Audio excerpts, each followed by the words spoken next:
আসসালামু আলাইকুম সবাইকে। আশা করি সবাই ভালো আছেন। ঈদের দিনটা আশা করি সবাই যে যার মতো করে নিজের পরিবার পরিজন এবং সেই সাথে বন্ধু বান্ধবদের সঙ্গে সময় কাটাতে পেরেছেন ভালোভাবেই। তবে আমরা যেই ব্যাপারটা নিয়ে আসলে ঈদের দিনেও অপেক্ষায় ছিলাম, বাংলাদেশের সাফ উইমেন্স চ্যাম্পিয়নশিপের প্রথম ম্যাচ মালদ্বীপের সঙ্গে বাংলাদেশ সময় রাত 8টায় হয়েছিল গতকাল। সেই ঈদের রাতটা বা প্রাইম টাইম টেলিভিশন স্ক্রিনের সামনে আমরা অন্য অনেক অনুষ্ঠান বাদ দিয়েও বাংলাদেশের মেয়েদের এই খেলাটা দেখতে বসেছিলাম।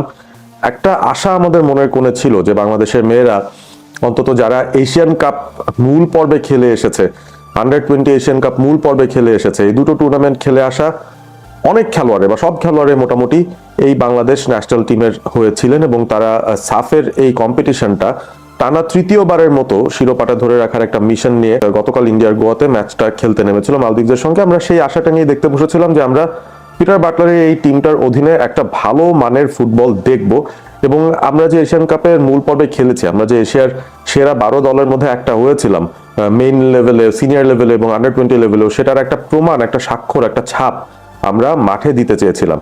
তবে আমি জানি না, বাংলাদেশ এই টুর্নামেন্টে যাওয়ার আগে থাইল্যান্ডে কিন্তু 2 সপ্তাহ একটা বড় ক্যাম্প করেছিল এবং তারপর তারা ইন্ডিয়াতে গিয়েছে। সেখানে আসলে ওয়েদার কন্ডিশনটা থাইল্যান্ডের সঙ্গে একেবারে সিমিলার না, বাট ডেফিনেটলি থাইল্যান্ডে তারা বেটার ফ্যাসিলিটি পেয়েছিল ট্রেনিং করার, প্র্যাকটিস করার, পিটার বাটলারের আন্ডারে নিজেদেরকে আরেকটু ওয়েল ড্রিলড অবস্থায় এই টুর্নামেন্টে আসার জন্য। প্রথম ম্যাচটা দেখে আসলে যেটা মনে হয়েছে, অনেক ধরনের নেগেটিভ বিষয় কিন্তু আমাদের চোখের সামনে এসেছে। সবার আগে রেজাল্টটা বলে দিই, নিশ্চয়ই যারা যারা ম্যাচ দেখেছেন তারা জানেন, কিংবা পরবর্তীতে যারা স্ক্রল করেছেন সোশ্যাল মিডিয়াতে তারা দেখে ফেলেছেন। ম্যাচের রেজাল্টটা হচ্ছে বাংলাদেশ 4 মালদ্বীপ 2।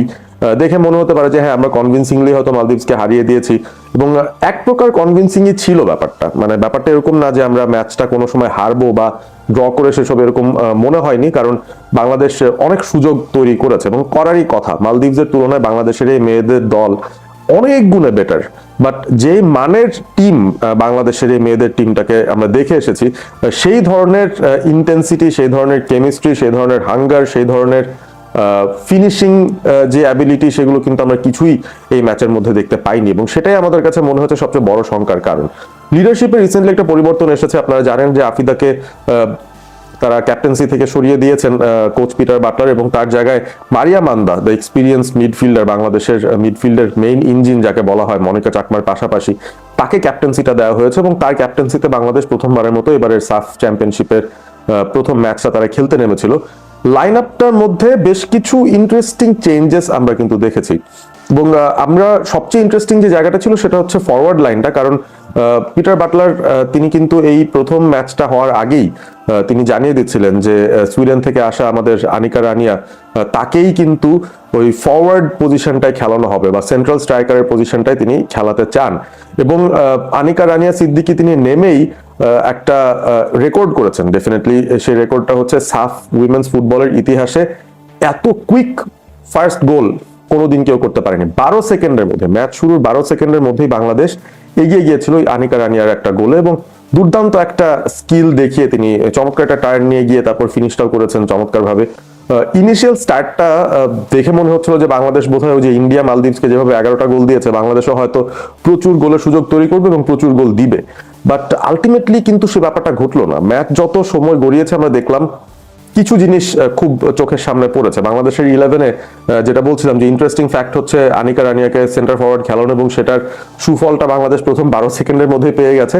তবে এছাড়া আনিকা রানিয়া সিদ্দিকী তিনি কতটুকু আসলে এফেক্টিভ হতে পেরেছেন, আমি কিন্তু কিছুটা সন্দিহান রয়েছে। আমাদের কেমিস্ট্রির একটা বিশাল বড় অভাব ছিল। মেয়েদের টিমের সবচেয়ে বড় যেই হাইলাইটেড ব্যাপারটা ছিল, কালী সুন্দর স্কুল থেকে আসা যে মেয়েদের ব্যাচ, যে মেয়েদের ব্যাচটা আস্তে আস্তে ফ্লারিশ করে এইজ লেভেল থেকে বাংলাদেশকে সাকসেস দিতে দিতে এই ব্যাচটাই এখন ন্যাশনাল টিমে অনেকেই সেই ব্যাচের হয়ে খেলেছিলেন, সেই ব্যাচেরই অনেকজন এখানে রয়েছেন। এই যে ট্রেন্ডটা ছিল, এই যে গোল্ডেন জেনারেশনটা ছিল, পিটার বাটলারের অধীনে কিন্তু সেই জেনারেশনটা একটু একটু করে ভাঙছে, এবং ভাঙতেই হবে, কারণ টিমটাকে ইভলভ করতে হবে, নতুন প্লেয়ারদেরকে ইন্টিগ্রেট করতে হবে, পারফরমেন্সের বিচারে টিমটার আরেকটু বেটার শেপে নিয়ে আসার পরিকল্পনা থাকতে হবে, পাইপলাইনের প্লেয়ারদেরকে ইন্টিগ্রেট করা শুরু করতে হবে। সেই জায়গাগুলো থেকে definitely Peter Butler chop and change তিনি ডেফিনেটলি করছেন, তবে সেটা কিন্তু কেমিস্ট্রিতে, টিম কেমিস্ট্রিতে একটা অন্যরকম প্রভাব ফেলছে, এবং আজকে আমার কাছে মনে হচ্ছে একটু বিরূপ প্রভাবই ফেলেছে কিনা। কারণ আমার কাছে মনে হচ্ছে যে অনেকগুলো মিসড প্লেস পাসেস আমরা দেখেছি মিডফিল্ডে।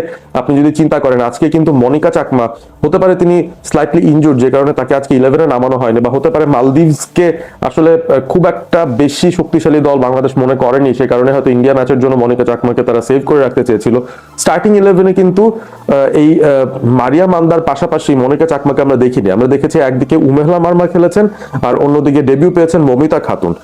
এরা যখন খেলা শুরু করেছিলেন আমার কাছে মনে হচ্ছিল যে আমাদের মিডফিল্ড একটু অগোছালো ছিল, একটু ইনভিজিবল ছিল, এবং মারিয়া মান্দা যিনি প্লেয়ার অফ দ্য ম্যাচ হয়েছেন সেই ম্যাচে, তিনি বাদবাকিরা আসলে নিজেদের রোলটা কতটুকু মিট করতে পেরেছেন সেটা নিয়ে আমার সন্দেহ রয়েছে। এবং বেশ কিছুবার আমরা দেখেছি যে কানেকশনের একটা ঘাটতি বা অভাব আমরা লক্ষ্য করছিলাম।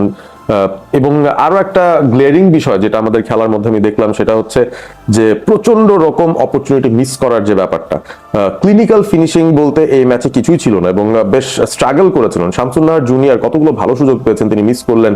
Rituparna Chakma from the left flank, মানে তার ফ্ল্যাঙ্কটা ধরেই বাংলাদেশের মূলত সব আক্রমণগুলো হচ্ছিল। মালদ্বীপও আসলে খুব সেন্ট্রালি ন্যারো ডিফেন্ড করছিল লো ব্লকে, সে কারণে বাংলাদেশ বারবার ওয়াইড পজিশনে যাচ্ছিল এবং তারা বারবার ওই লেফট ফ্ল্যাঙ্ক দিয়ে যাচ্ছিল, ওই ঋতুপর্ণার উইং থেকে যাচ্ছিল, এবং তিনি প্রেডিক্টেবল হয়ে যাচ্ছিলেন। তার লেফট ফুট দিয়ে ক্রস যাচ্ছে বক্সের ভেতরে, বাট সেটাও রিসিভ করার মতো বা সেটাকে ফিনিশ করার মতো কেউ নেই। যখন আছেন তারাও আবার মিস করছেন। শামসুন্নাহার জুনিয়র তো ওপেন গোলও মিস করেছেন দুইটা ফার্স্ট হাফে। আমরা ফার্স্ট হাফের মধ্যে 5টা-6টা দিয়ে দিতে পারতাম যদি আমাদের ফরওয়ার্ডার একটু ফিনিশিং এ মনোযোগী হতে পারতেন। বাট আনফরচুনেটলি আমার কাছে মনে হয়েছে যে ভেরি মাচ প্রেডিক্টেবল গেম হয়েছে। যখনই বারবার ঋতুপর্ণা বলটা পাচ্ছিলেন তার উপর দুজন যখন গার্ড দিচ্ছিলেন